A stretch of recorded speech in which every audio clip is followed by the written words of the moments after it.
Meus irmãos, agora nós vamos para Romanos capítulo 3, versículo 20, para estudar mais uma daquelas palavras de Paulo que a gente tem que ter o Espírito de Deus para entender.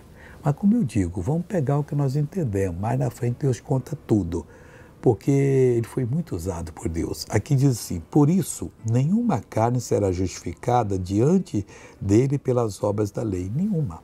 Não adianta, porque a pessoa fez 1000 coisas certas, mas transgrediu uma, é um transgressor. A lei é dessa maneira, porque pela lei veio o conhecimento do pecado. Aí a pessoa diz: puxa vida, mas se não tivesse tido a lei, não tinha pecado ainda. Mas a lei veio para melhorar aquele povo que tinha que ser o povo que ia trazer a palavra para nós. Agora nós estamos diante da graça, a lei da liberdade. Então nós não temos nada a ver com a lei do passado lá. Nós estamos na lei do perdão, da cura, da salvação, da unção do Espírito Santo de Deus.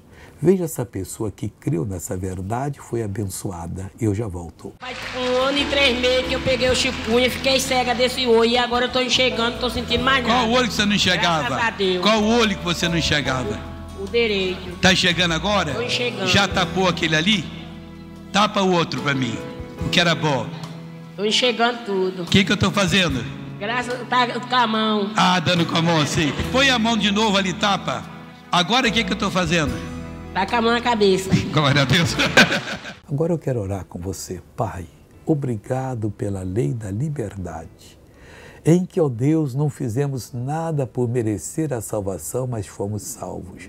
Mas não podemos fazer nada agora que venha complicar a nossa salvação, porque temos que permanecer salvos, perseverando até o fim. Meu Deus, eu uno a minha fé com a fé dessa pessoa, eu repreendo o mal da vida dela e digo: mal saia, vá embora, em nome de Jesus. Obrigado, Pai, e amém.